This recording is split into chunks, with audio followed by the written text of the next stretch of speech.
I love dinosaurs, always have, and I would love to see dinosaurs in more games. There's actually quite a few games out there with dinosaurs in today's world, but nothing quite like Turok Dinosaur Hunter, at least not that I've played.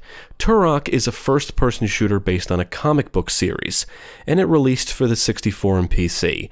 When I think about dinosaurs in video games, Turok always comes to mind. That and Dino Crisis, but they are very different types of games.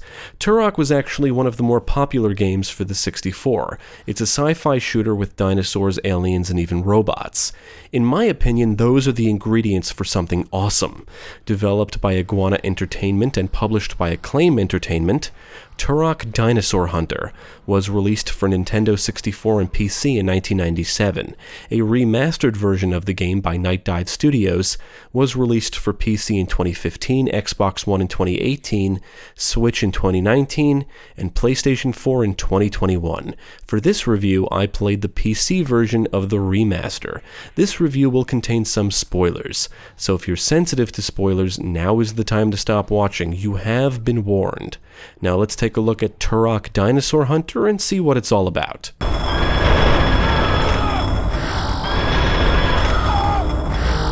So I'll be honest, I've never read the comics, and without doing any research, I would have had no idea what the plot and lore is from anything I saw during my time with the game. I do have the original 64 game, but I don't have the box or manual, so I had to rely on the internet for most plot information.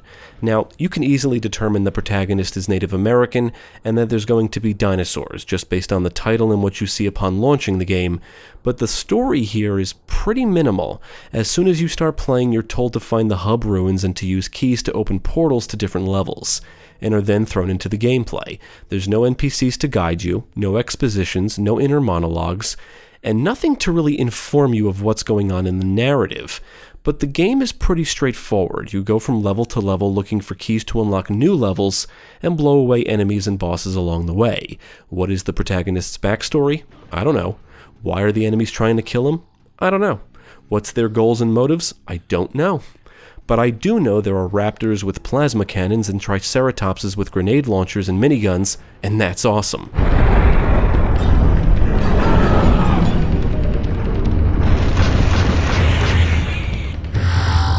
Okay, so I did the research, and the story goes that a Native American warrior, tal'set, also known as Turok, is tasked with protecting the barrier between Earth and the Lost Land, a world inhabited by a variety of creatures.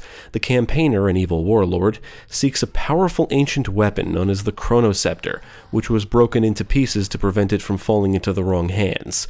If the campaigner gets his hands on it, he could destroy barriers and rule the universe. So Turok sets out to stop him. I feel the game does convey a unique kind of atmosphere, and I enjoyed how things progressed. Every level feels different. You'll face new enemies and get your hands on new weapons as you progress, and things get more and more sci-fi as you go on.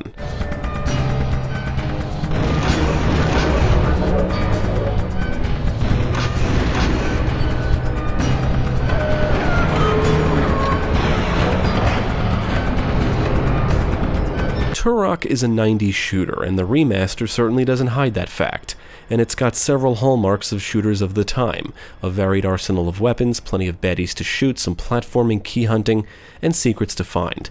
However, the levels are not maze-like, not most of them anyway. There's only 2 levels where I found it easy to get lost or confused. Most are pretty linear, and any branching paths typically lead you to keys, pickups, and secrets. Keys are only for unlocking portals to levels. Hidden in each level is a Chronoscepter piece, and you need all 8 pieces to assemble and use the weapon.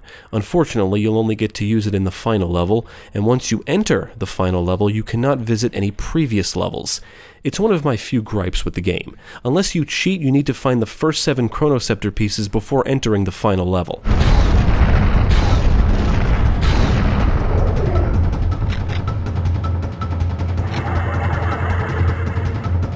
I would classify Turok as a run-and-gun shooter. You run through levels, blasting away foes. You start with a knife and acquire more weapons as you progress. I do think the arsenal is really cool. It comes with a bow, shotguns, pulse rifle, and a quad rocket launcher, among others. Many weapons are traditional, but there is a decent amount of more exotic stuff. Every weapon feels unique, and I would say most are best used against certain threats. Ammo is scattered throughout the levels, and enemies will often drop ammo when killed. Some weapons can fire multiple multiple ammo types, and unfortunately, you cannot switch between the types. Once you acquire special or more powerful ammo, you'll have to drain through it before you can use the standard ammo again.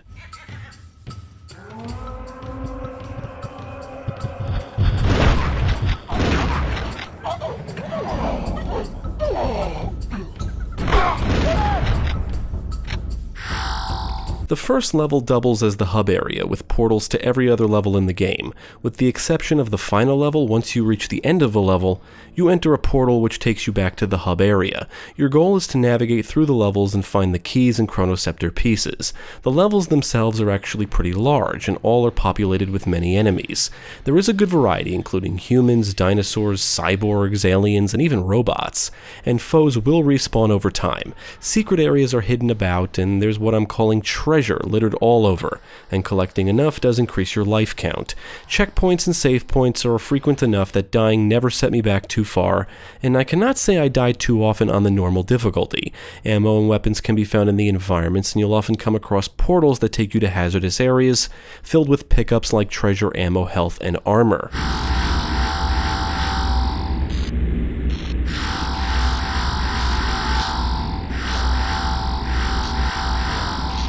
I cannot say the presentation has aged all that gracefully. The remastered version does look a little better, but the game still looks very much like a product of its time. The short draw distance is probably the most noticeable eyesore in today's world, at least in my opinion.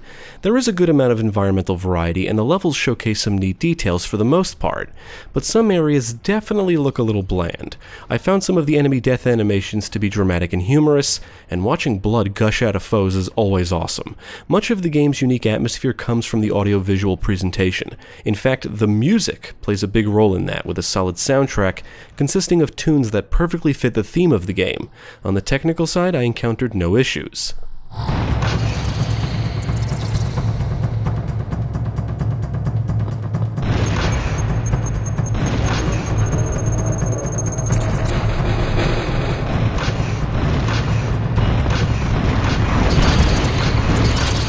I had a fun time with Turok. I feel it's a pretty straightforward shooter, especially playing it nowadays, but I do think the atmosphere, dinosaurs, and sci-fi elements make it stand out even today. It's a fun game with a cool arsenal, cool enemies, and plenty of action. Most levels are linear, so getting lost should rarely become a problem, and the keys, secrets, and chronoceptor pieces are the incentives to explore, and exploration is rewarding. You run from A to B and find what you need and shoot all the enemies in between. Then you go to the next level and do it again. It's always fun trying out new weapons, and despite the Dinosaur Hunter part of the title, dinosaurs are only a small part of the game. Aliens, robots, and cyborgs make up a good chunk of enemies, and new levels always seem to introduce new threats. Basically, every level pretty much throws something new at you, so I cannot say things ever become boring. The gunplay is good, the action is fun and can be fast-paced, and the atmosphere here is unique. It's a solid shooter through and through.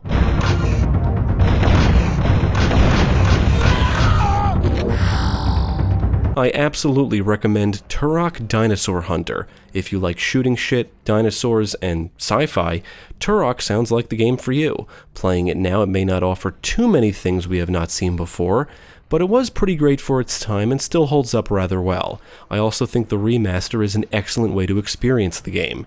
It's got its own unique brand of sci-fi going on, and I think the atmosphere makes it stand out. Also, it's got dinosaurs with weapons, and that's awesome. Definitely check it out.